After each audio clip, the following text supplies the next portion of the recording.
nesen Latvijā atgriezās mūsu pasaules U21 čempioni pludmales volejbolā Fokerots un Auziņš, un kopā ar viņiem arī treneris Mārtiņš Pļaviņš, kurš šovakar sporta studijā. Čau un apsveicu ar titulu. Čau, paldies. Kā jāpiesaka, spēlējošais treneris, tā var teikt. Kā vēlamies. Katrs kā vēlās, tā saka. Klau, medaļu es izcīnījis gana daudz karjerā, bet izcīnīt kā trenerim un izcīnīt kā spēlētājiem, cik ļoti tas ir atšķirīgi?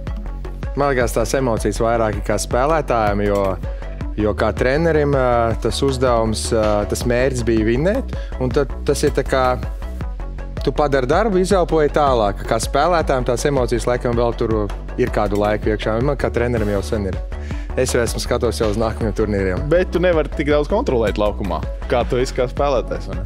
Jā, bet pasaules čempionāts bija interesants ar to, kad varēja starp izspēlēm un runāt. Un tad sanāk, ka ļoti daudz varēja runāt saistībā ar Eiropas čempionātiem, un tas, man liekas, bija ļoti vērtīgi. Labi, tūlīt pat jau lielā saruna ar Mārtiņu sporta studijā. Mārtiņš Pļaviņš pirms 20 gadiem Brazīlijā kopā ar Aleksandru Samoilovu izcīnīja zelta medaļas pasaules U21 čempionātā. Bet šoruden no Meksikas atgriezies čempiona statusā jau kā šīs vecuma grupas uzvarētāju Kristiāna Fokerota un Gustava Auziņa treneris. U21 pasaules čempionātā Latvijai izdevies triumfēt tikai 2 reizes, un abās ar Mārtiņa Pļaviņa līdzdalību. Turklāt jāatgādina, ka 40-gadīgais Mārtiņš turpina savu medaļām bagāto pludmales volejbolista karjeru, gatavojoties sacensībām kopā ar Kristiānu Fokerotu. Mārtiņ, kā pludmales volejbola vidē skatās to, ka, hei, tikko viņi izcīna zeltu Eiropas čempionātā, tad pēkšņi viņš ir treneris tam pašam Kristiānam un arī izcīna medaļas, un tad tu atkal atgriezies tūrē, atkal laukumā, protams, ir arī citām valstīm. Bijušie spēlētāji vai esošie varbūt ne tik daudz? Es nezinu, kā uz to skatās, jo man acīs neviens neko nesaka. Nu, jo es uzskatu tā, ka pagaidām viss rit ļoti veiksmīgi, un, ja kaut kas ir veiksmīgi, es neredzu pamatu, lai kaut ko mainītu. Līdz ar to arī darbojamies pēc tāda paša grafika un ejam uz priekšu. Bet ko nozīmē, piemēram, Meksikā treniņi? Tu arī esi saģērbies un uz 100% arī pats trenējies, domājot, ka būs pasaules čempionāts varbūt, vai tomēr ir lomas un tu sadali tajā brīdī? Nē, runājot tīri par Meksiku, tad tur es sadalu. Es sadalu, jo tur ir gan meitenes, gan puiši, bet treniņu svaru zālē es neizlaižu. Tur ir vai no rīta, visdrīzāk no rīta pirms pārējie trenēsies, esmu jau bijis svaru zālē, un vienkārši varbūt ir tā slodze mazāka man no lecieniem, no uzbrukumiem, bet ķermenis tonsā visu laiku jātur. Klau 7 spēles un visas uzvars, un visos setos pat uzvars, un pat nevienā vairāk par 21 punktam nebija vajadzīgs, lai noskaidrotu uzvarētāju. Nu, tāds ļoti pārliecinošs sniegums. Ja? Uz tādas pārliecības jau braucāt vispār uz turnīru. Noteikti mērķis bija zelts, to es neslēpšu. To, man liekas, Kristiāns ir daudz reizes teicis, kad viņam vajag to zeltu. Bet, teiksim, negāja jau tik gludi, kā saka kaut kur.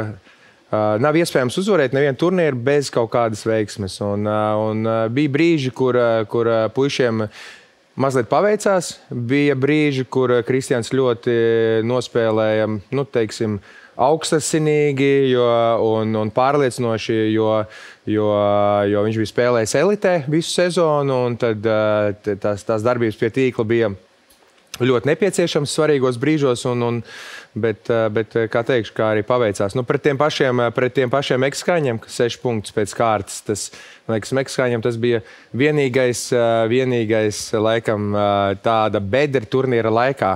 Viņi tieši pret Latviju, bez veiksmes 6 punktus pēc kārtas grūti dabūt, bet veicās stiprākajiem. Varbūt tā. Ja skatāmies kopumā uz jauniešu turnīriem, arī U19, arī Eiropas zelts, un tie panākumi lieli. Bet jautājums, cik prestiži ir tie jauniešu turnīri tieši, lai pēc tam domāt arī, ka būs lietas koki arī pasaules tūrē? Vai viņiem tomēr jau būtu jābūt spilgtiem pasaules tūrē? Kā būtu jābūt? Grūti teikt. prestiži. Mums, laikam, Latvijā tas ir ļoti svarīgi, tie jaunieši, jo mums tā jauniešiem ir tā iespēja tikt Olimpiskajā vienībā. Tad, ja tu tiec tur iekšā, tad tas tā kā solīts profesionāli virzienā. Un līdz ar to līdzi jaunieši ir obligāti jāizmanto šie turnīri, lai nodrošinātu. Tur Brazīlija iespējams nebrauks spēcīgākajā sastāvā, tāpēc viņiem tas nav tik būtiski. Es runāju par Brazīlijām, es nezinu, vai U21 Brazīlija, vai viņi, kad viņiem ir 20 gadi, vai viņi ir turpat, kur Latvija. Man liekas, ka Latvija ir mazliet priekšā. Un to ir grūti izskaidrot, es nezinu, kāpēc. Bet ir arī piemēri, Zviedrija, ka Zviedri neaizbrauc, viņi izvēlas pasaules kausu. Visi zāles volejbolā varbūt. Vai šodien tā situācija mainījusies? Zin kā, es teikšu godīgi, es skatos no mūsu vajadzībām, un mums to turnīru vajag, lai tā kā pakāpeniski iet uz priekšu. Un kā mans treneris Genādijs teica, ka, ja tu vinnēji U21, tas nozīmē, ka pēc gadiem tu noteikti būsi pasaules elitē. Tas vienkārši ir pierādījies pirms tam. Vinnēja U21, paiet vairāk gadi, un tu sāc spēlēt arī tur. Līdz ar to šis ir pareizais ceļš. Vinnēja U21 un ej tālāk. Klau, es neesmu klāt tajās sarunās, ko tu pats teici, Kristiāns. Tik daudz reižu ir jau minējis, viņš gribēja arī lielo Eiropas zeltu, ko izdevās izcīnīt, lai arī bijāt rezervistos vispār. Tagad jaunieši šīs te medaļas, viņš ar to arī atšķirās no citiem. Nezinu, atceries savus laika biedrus, un tagad jauno paudzi to, ka viņš bieži vien esam dzirdējis to, ka jā, viņš daudz runā, viņam vajag to medaļu, viņš iet uz to medaļu. Jā, zin kā, ir dažādi cilvēki, jo ir mums arī bijuši pludmales volejbolā, kas saka, man vajag to, runā, un tās varbūt sevi motivē.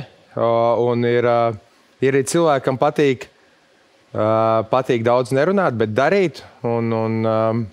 Viens sēž studijā. Jā, man nepatīk prognozēt vai apsolīt kaut ko, bet Kristam patīk, tas pierādās, un ka tas strādā. Un kāpēc ne? Ja viņš nāk uz treniņiem un strādā ar 100% atdevi, un tas viņam palīdz, jā, lai ir galvenais, lai darbs treniņos neapstājās. Jo, ja tu sāc runāt, bet nedari, tur uzreiz viss ir. Jā. Galvenais, lai tas nav. Labi, bet pa jaunās paudzes atšķirībām to, ka tā ticība ir liela, bet tā darīšana bieži vien tā kā tu saki.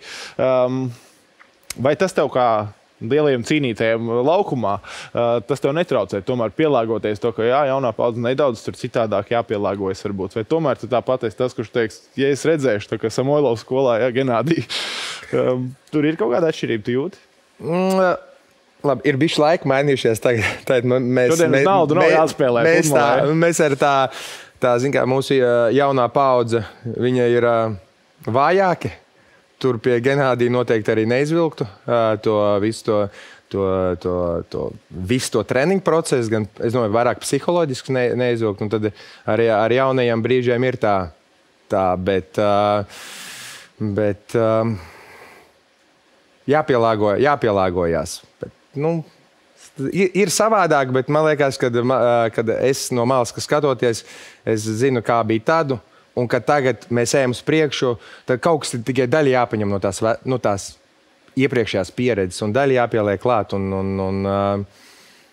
kaut kā ir kopīga valoda, un process notiek pareizajā virzienā. To, ka jums abiem tēvs un dēls vecais joks piesaukts, ja, tas spilgt raksturo to, ko tu stāsti. Bet ja mēs skatāmies uz U21, tagad arī Auziņš spēlē kopā jauniešu līmenī, paņem uzvaru. Tu pats gan teici, ka Fokirots labākais neapšaubām turnīru spēlētājs. Bet domājot par šo duetu un tūri, piedod, ka tevis noņem malā, bet jā, par tās kvalitātes, kas pietrūkst, lai mēs par viņiem runātu jau par pasaules tūris, tādu labu duetu.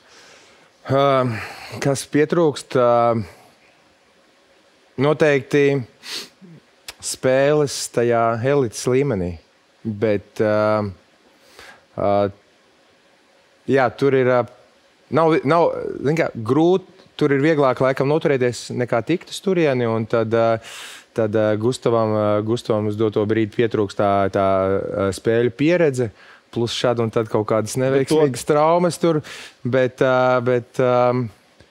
jā, viņš, es domāju, viņš apzinīgi trenējās. Viss, es domāju, augums, parametri viņam viss ir. Viņš ar gadiem paliks stiprāks, tā kā dabiski stiprāks par katru gadu. Un tas vienkārši ir laika jautājums. Es domāju, ka viņš, es pārliecināts, ka viņš tur spēlēs. Ja tas vienīgais šķērslis šobrīd ir Mārtiņš Pļaviņš. Bet tā, tu saki, vienīgais šķērslis, zin kā ir, arī ar Kristiānu, piemēram, kad viņš spēlē pret mani, man nelikās, ka viņš piemēram, ir tik labs. Tad, kad tu nostājies pret mani, tad ir mazliet grūtāk nekā ar mani. Līdz ar to arī tā arī ir Gustavam. Tad, kad mēs spēlējam treniņos, tur viņi labi spēlē un viss, bet laikam ir grūti, pret mani treniņos visiem ir grūti. Es tur atlaidi sev nedodu.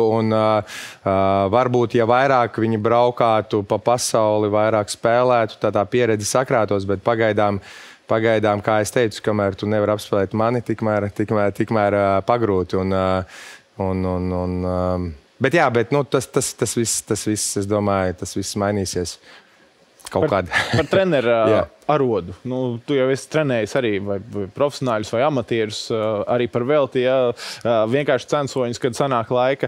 Bet šobrīd, kad tu vēl esi un gatavojies pasaules čempionātam un arī pasaules tūrē piedalies, cik ļoti grūti ir sadalīt šīs divas lietas? Vai varbūt tas tieši palīdz? Man liekas, ka, kā tu teici, tas palīdz, jo es kaut kā to spēli mazliet savādāk, mēs tikai redzam viņu no malas savādāk. Un tā ir vienmēr, kad no malas ir vieglāk, tas būs, kāpēc to neizdarīju. Un tad man ir ļoti tāda laba iespēja vērot spēli no malas jauniešiem un tādā veidā arī pilnveidot savu spēli uz laukuma. Tas kaut kā ļoti veiksmīgi strādā, jo piemēram, uz laukuma mēs daudz vispār nerunājam ar Kristiānu, un tad tās kur es viņam visu to lielāko devumu iedodu.